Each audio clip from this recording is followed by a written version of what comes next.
deixa para depois, então. Deixa para depois. Vamos dar prosseguimento aos nossos compromissos democráticos aqui. Bem, a primeira coisa que eu queria pedir desculpa era de não precisar ler uma nominata aqui com os nomes dos companheiros que estão na mesa, porque já foi lido por 3 pessoas que falaram antes de mim, e eu iria, então, tomar o meu tempo de falar, falando a nominata. Como ninguém aqui é candidato a nada, então eu não preciso repetir os nomes. Bem, uma coisa que eu queria lembrar a vocês é que quem tem 43 anos hoje tinha apenas 10 anos de idade quando nós fizemos a primeira reunião do Fórum de São Paulo. Eu quero crer que muitos de vocês que estão participando desse fórum não tinha mais do que 10 anos de idade em 1990. E eu queria contar um pouquinho da história do porquê nós criamos o Fórum de São Paulo. Por que nós discutimos a criação de um fórum? A primeira coisa é que, em 1985, eu tinha consciência de que jamais a gente poderia chegar ao poder pela via do voto, pela via democrática. Essa era uma coisa que eu tinha na cabeça naquele momento. Não é possível que um operário possa chegar à presidência da República pela via do voto. Eu tinha sido candidato a governador de São Paulo em 1982. Eu imaginei que eu ia ganhar as eleições pela quantidade de gente que nós colocávamos na rua, mas quando chegou no resultado eleitoral, eu tive apenas 10% dos votos. Eu fiquei muito decepcionado, porque eu acreditava que trabalhador votava em trabalhador e constatei que não era tão verdadeiro assim. Era preciso que a gente criasse um mecanismo de fazer com que evoluísse a consciência política das pessoas para elas poderem votar na gente. E teve as eleições de 89. O PT tomou a decisão de me lançar candidato a presidente em 89, numa eleição em que disputava a presidência da República todas as grandes figuras públicas e históricas do meu país. Eu era, entre todos os candidatos, uma coisa muito pequena. Era um operário metalúrgico, criador de um partido político de apenas 8 anos de idade, disputando as eleições contra figuras importantes como Leonel de Moura Brizola, um grande companheiro que tinha sido caçado em 1964, que ficou no exílio e que voltou para o Brasil exatamente próximo da época de disputar eleições. Contra o doutor Ulisses Guimarães, que era o presidente do maior partido político no Brasil, foi presidente da Constituinte, e tinha um partido que tinha 23 governadores de estados e 306 deputados e senadores. Não havia quem não acreditasse que o Ulisses Guimarães não fosse presidente da República. Tinha um ex-governador de São Paulo, Mário Covas, que era uma figura pública muito importante no Brasil. Tinha o vice-presidente da República, Aureliano Chaves, e tinha muitas outras pessoas importantes da política brasileira disputando as eleições. E eu imaginava que a gente não teria nenhuma chance de disputar aquela eleição. Nenhuma chance. E aconteceu uma surpresa. Eu fui para o segundo turno das eleições. E pela primeira vez, um operário metalúrgico de um partido de esquerda no Brasil, que tinha como aliado apenas o PCdoB, nós conseguimos quase 47% dos votos e quase ganhamos as eleições. A partir do resultado das eleições de 89, numa viagem a Cuba, eu e o companheiro Marco Aurélio começamos a conversar com os companheiros do Partido Comunista Cubano e com o companheiro Fidel Castro e aventamos a possibilidade de fazermos uma reunião com toda a esquerda latino-americana, que muitas, na época, lutavam em partidos muito pequenos, tentando fazer a revolução. E nós, então, resolvemos convidar todas as organizações para que juntos a gente pudesse discutir, através de muita organização dos trabalhadores e do povo em geral, a gente, pela via democrática, chegar a ganhar o poder nos nossos países. Foi assim que nasceu a ideia da gente convocar o primeiro Fórum de São Paulo. A gente queria que a esquerda da América Latina voltasse a conversar entre si. E a gente queria que a esquerda da América Latina voltasse a disputar os espaços democráticos existentes no seu país. E aconteceu a primeira reunião em São Paulo, numa época de Copa do Mundo, em que tinha país que tinha 15 organizações de esquerda, todas muito pequenas, mas todas muito cheias da verdade, todas muito conscientes de que era através dela que ia nascer a revolução no seu país. E nós, então, começamos a conversar pela primeira vez. Pouca gente se conhecia, pouca gente, sabe, tinha relação de amizade, e a gente foi estabelecendo uma forma de conquistar confiança entre nós para que a gente pudesse construir o que nós hoje chamamos de Fórum de São Paulo. É importante vocês lembrarem, o companheiro Chaves, no segundo encontro que nós tivemos em El Salvador, o Chaves quis participar do Fórum de São Paulo e nós não deixamos. Nós não deixamos porque, na época, o Chaves tinha tentado dar um golpe na Venezuela. Ele era coronel, era professor da Academia Militar na Venezuela e tinha havido caracaço na Venezuela, tinha morrido 300 pessoas. O Chaves tinha tentado dar um golpe e, quando chegou em El Salvador, o Chaves quis participar, nós não deixamos o Chaves participar, porque, olha, você não é democrático, você tentou dar golpe, você não vai participar do Fórum de São Paulo. E não era apenas nós, não. Era todo o Fórum de São Paulo que tinha essa consciência. Bem, depois a história vocês conhecem. O dado concreto é que o Fórum de São Paulo foi a primeira experiência latino-americana em que a esquerda resolveu se juntar, sem precisar tirar as suas diferenças, nem tampouco acabar com as suas divergências, mas ela resolveu discutir, do ponto de vista da organização democrática, disputar os espaços políticos do nosso continente. E vocês sabem que a vitória foi muita nesse período. Vocês sabem que a América Latina, e sobretudo a América do Sul, viveu o seu melhor momento em 500 anos, de 2002 a 2010. Foi a vitória na Argentina, no Chile, no Brasil, na Venezuela, no Equador, né?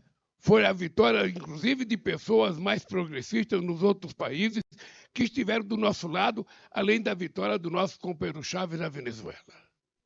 Nós vivemos um período de muita expansão, de conquista social e de participação política e animação política no nosso continente. Eu não creio que tenha havido um outro momento histórico em que a sociedade, sabe, da América do Sul e da América Latina teve tantas conquistas e tantas políticas de inclusão social como tiveram nesse período de 2000 a 2010, a 2012, até 2015, quando fizeram o impeachment da companheira Dilma Rousseff. E vocês sabem quantas vezes nós fomos acusados. Vocês sabem quanta difamação e quantos ataques pejorativos se faz contra a esquerda na América do Sul. Nós não somos vistos pela extrema-direita fascista, nem do Brasil e nem do mundo, como organizações democráticas. Eles nos tratam como se nós fôssemos terroristas. Ele nos acusa de comunistas, achando que nós ficamos ofendidos com isso. Nós não ficamos ofendidos. Nós ficaríamos ofendidos. Nós ficaríamos ofendidos se nos chamasse de nazista, de neofascista, de terrorista. Mas de comunista, de socialista, nunca. Isso não nos ofende. Isso nos orgulha, muitas vezes. E muitas vezes nós sabemos que merecemos esse ataque. Normalmente, quando as pessoas chegam à presidência da República, as pessoas não ousam participar do Fórum de São Paulo. A verdade é essa, os nossos companheiros, mesmo os nossos companheiros, não gostavam muito de participar do Fórum de São Paulo. Porque muitas vezes a gente é eleito presidente da República e a gente não gosta de ouvir críticas. As mesmas pessoas que aplaudem a gente durante a campanha, muitas vezes são as mesmas pessoas que vaiam a gente. E a gente, ao invés de perguntar por que elas estão vaiando, a gente as trata como inimiga. E muitas vezes elas nos estão vaiando porque nós não fizemos aquilo que nós prometemos durante o processo eleitoral. Nós não cumprimos aquilo que nós dissemos que íamos fazer. Então é preciso que a gente aprenda a exercitar a democracia o máximo possível que a gente puder exercitar. Porque a democracia ela é muito importante na medida em que você estabelece uma alternância de poder. A democracia é um exercício constante. Eu digo sempre que a democracia é como o casamento. Um casamento, se o marido e a mulher não fazem concessão um para o outro todo santo dia, o casamento acaba. Se numa família o pai e a mãe não fazem concessão para os filhos, a relação fica ruim. Então, a democracia é isso. A democracia é você estar fazendo concessão toda hora, conquista toda hora, derrota toda hora, mas estabelecendo uma forma democrática de viver democraticamente na diversidade. E nós não podemos criar problema um para os outros. É importante a gente ter clareza disso. Eu, aqui no Brasil, é a primeira vez que um presidente governa esse país pela terceira vez. É a primeira vez.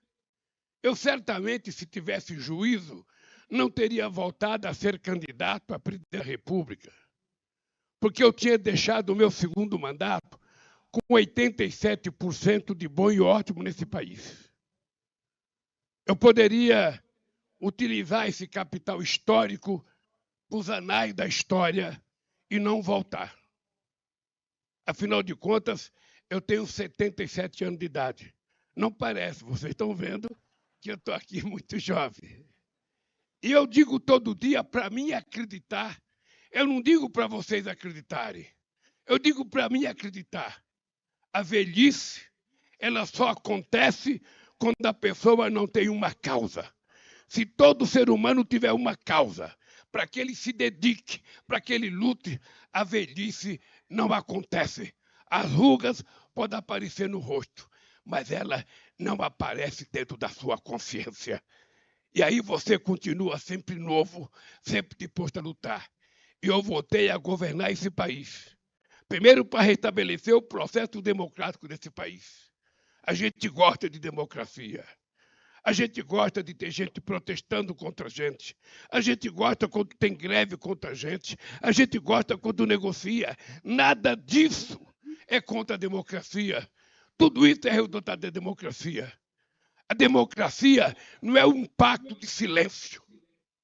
A democracia é uma sociedade em movimento, a busca de melhores dias, de melhores conquistas e de melhor qualidade de vida. Então a democracia não pode incomodar a nenhum dirigente. E eu sei o quanto nós perdemos no nosso continente. Eu sei o quanto foi triste, sabe? A Argentina ser eleita, ter um presidente de direita há pouco tempo atrás. Eu sei o quanto foi triste a saída do Rafael Correa. Eu sei o quanto foi triste a direita chilena. Eu sei o quanto foi triste o golpe na Bolívia. Eu sei o quanto foi triste a gente ter a companheira Dilma Rousseff impeachada aqui nesse país. E nós, ao invés de ficarmos lamentando, temos que tirar lições. Aonde é que nós erramos? O que nós não conseguimos fazer? Por que aconteceu tal coisa conosco? Por que depois de 30 anos tentando fazer a revolução, a Frente Farabudo Martins pede a eleição para a direita e na reeleição tem apenas 14% de voto? A gente não pode a vida inteira ficar criticando os outros. De vez em quando a gente tem que olhar para dentro de nós e saber o que nós fizemos de errado. Por que aconteceu aquilo? Por que aconteceu o impeachment da Dilma? Foi só erro da extrema-direita ou nós temos erros enquanto partido político? De vez em quando a gente tem que pensar, a gente tem que meditar para que a gente consiga evitar que novos erros atropecem a caminhada da gente pela conquista da qualidade de vida do nosso povo. Eu voltei a governar esse país porque eu tenho uma missão. Não é nem compromisso de programa de governo, é uma missão. Nós precisamos acabar com a desigualdade no mundo. Não é possível a gente continuar com a desigualdade na comida, no salário, na educação, na moradia, a desigualdade de gênero, a desigualdade racial. Ou seja, todo santo dia a gente vê aumentar o número de pobres no planeta, crianças morrem de fome, enquanto os ricos tentam pagar a passagem de foguete ou de submarino para procurar um novo mundo, quando o mundo deles é esse.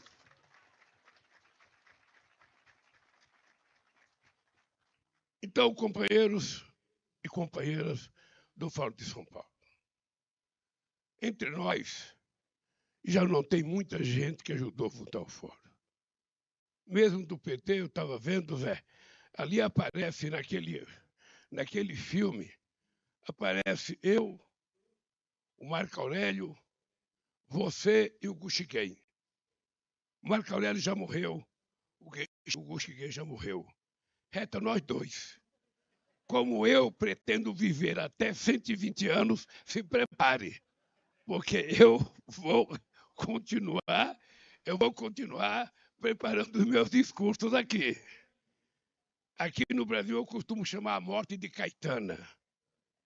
E aonde a Caetana estiver, eu estou longe. Eu até tomei uma decisão de não visitar mais cemitério, não visitar mais pessoas doentes no hospital. Eu agora quero visitar só criança nascendo, só coisa nova brotando, sabe? Porque senão, se eu levantar a mão, alguém pode querer me pegar e me levar, e eu não vou permitir isso. Eu quero dizer para vocês que o Fórum de São Paulo é uma bênção que nós conseguimos criar na América Latina. A esquerda tem problema no mundo inteiro. Eu não sei quantos companheiros europeus tem aqui nesse encontro, mas é preciso que a gente rediscuta o discurso da esquerda. É preciso que a gente repense o que a gente quer e como a gente vai fazer para conquistar. Muitas vezes a direita ela tem mais facilidade do que nós com o discurso fascista. Aqui no Brasil, nós enfrentamos o discurso do costume, o discurso da família, o discurso do patriotismo. Ou seja, aqui nós enfrentamos o discurso de tudo aquilo que a gente aprendeu historicamente a combater. Na Europa, por exemplo, sabe, a esquerda ela perdeu o discurso para a questão da migração. Ou seja, a esquerda não sabe defender a questão dos imigrantes, é a direita que é contra de verdade. E muitas vezes a direita, como a Angela Merkel, tem uma posição política correta de aceitar milhares de imigrantes na Alemanha. Nós precisamos tentar discutir os nossos erros para que a gente possa corrigi-los. Eu não acho, companheira Gleice, que a gente, entre a esquerda aqui, possa um ficar fazendo crítica ao outro. Muitas vezes a gente tem um hábito de falar, mas o cara está errando, então a gente precisa punir, a gente não precisa conversar, nós temos que conversar. Não, entre amigos, a gente conversa pessoalmente. A gente não faz críticas públicas porque as críticas interessam à extrema-direita. Não interessa ao povo. Se nós tivermos algum problema com algum companheiro, a gente, ao invés de criticá-los publicamente, a gente tem que conversar pessoalmente. Eu sou presidente da República, mas nenhum de vocês, nenhum, nem do PT, nem dos partidos brasileiros e nem dos partidos aliados da esquerda latino-americana, está proibido de fazer crítica a mim ou de chamar o PT a atenção por erro que eu possa cometer. Porque senão a gente não é companheiro. Senão a gente não é aliado de verdade. Aliado não é aquele que está toda hora agradando e alisando. Muitas vezes o verdadeiro amigo é aquele que diz que você está errado. Muitas vezes o verdadeiro companheiro é aquele que chama atenção. E é por isso que eu aprendi ao longo da minha vida respeitar e admirar o companheiro Fidel Castro. Porque desde 1985, em toda a relação que eu tive com Fidel Castro, ele nunca deixou de fazer a crítica que ele tinha que fazer pessoalmente e nunca deixou de elogiar publicamente. Ele agia diferente. Ele criticava pessoalmente e elogiava publicamente. Muitas vezes nós, na esquerda latino-americana, nos autodestruímos. Porque utilizamos muitas vezes os nossos adversários no meio de comunicação para falar mal de nós, para tentar nos destruir, para mostrar os nossos defeitos, porque as virtudes nunca são mostradas. Então, queridos companheiros, eu queria terminar minha fala dizendo para vocês, eu, embora tenha 77 anos, a minha energia para fazer política é de 30. E vocês sabem das tarefas que nós temos a nível internacional. Esse ano, nós temos muitas tarefas. Primeiro, nós temos os BRICS na África do Sul. Depois, nós temos o G20 na Índia. Depois, nós temos a reunião da CELAC, da União Europeia, em Genebra, ainda em Bruxelas esse mês. Depois, nós temos a primeira reunião amazônica feita no estado do Pará, com todos os países amazônicos. Inclusive, estamos convidando a Guiana Francesa para participar. Estamos convidando a Indonésia e estamos convidando os 2 Congos. Mais ainda, nós vamos ter agora em Letícia, na próxima semana, uma reunião com especialistas e cientistas para preparar a chamada reunião de Belém. E mais importante, em 2025, pela primeira vez, a gente vai ter uma reunião para discutir a questão do clima sobre a Amazônia dentro da Amazônia, no estado amazônico, para as pessoas saberem o que é efetivamente a Amazônia. E queremos construir, com os 8 países da América do Sul, uma política unitária para que a gente possa chegar em dezembro, ou quem sabe menos ainda, nos Emirados Árabes, na COP28, com a posição correta em defesa dos países que mantêm florestas em pé, como a América do Sul e como a África, o Congo, a Brazzaville, o Congo-Kinshasa, o Congo Democrático e mais a Indonésia. Então, a nossa tarefa é muito grande. É muito grande e nós não podemos perder 1 minuto de tempo, muito menos de espaço. Senão a gente perde. O Brasil ficou fora do mundo praticamente 6 anos. 6 anos em que o Brasil não era levado a sério em lugar nenhum do mundo. Nós voltamos e queremos voltar não para o Brasil voltar a ter destaque. Nós queremos voltar para que a América do Sul e a América Latina voltem a ter destaque. Nós voltamos para brigar pela autonomia das Nações Unidas. A ONU não pode continuar com a mesma dimensão que ela teve em 1945. É preciso aumentar os membros da ONU com a África, com a América Latina, com os países asiáticos, e é preciso mudar os membros permanentes do Conselho de Segurança, porque são eles que produzem armas, são eles que fazem a guerra, sem passar pela decisão do Conselho de Segurança.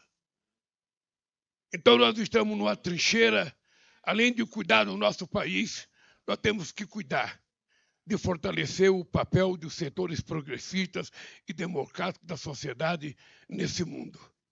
Porque a direita fascista ela tem crescido em muitos lugares. Em lugares que a gente jamais imaginou que ela voltava a crescer. Ela voltou a crescer. Por isso eu queria fazer um apelo, companheira Gleisi Hoffmann, presidente do PT, companheiro do PCdoB, companheiro dos partidos da América Latina.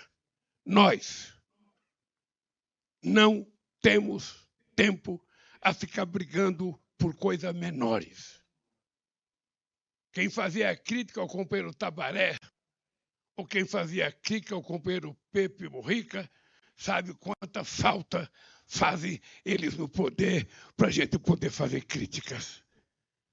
Portanto, é muito melhor ter um companheiro da gente cometendo alguns equívocos para a gente criticar do que ter alguém de direita governando que não permite sequer que a gente tenha espaço para fazer crítica.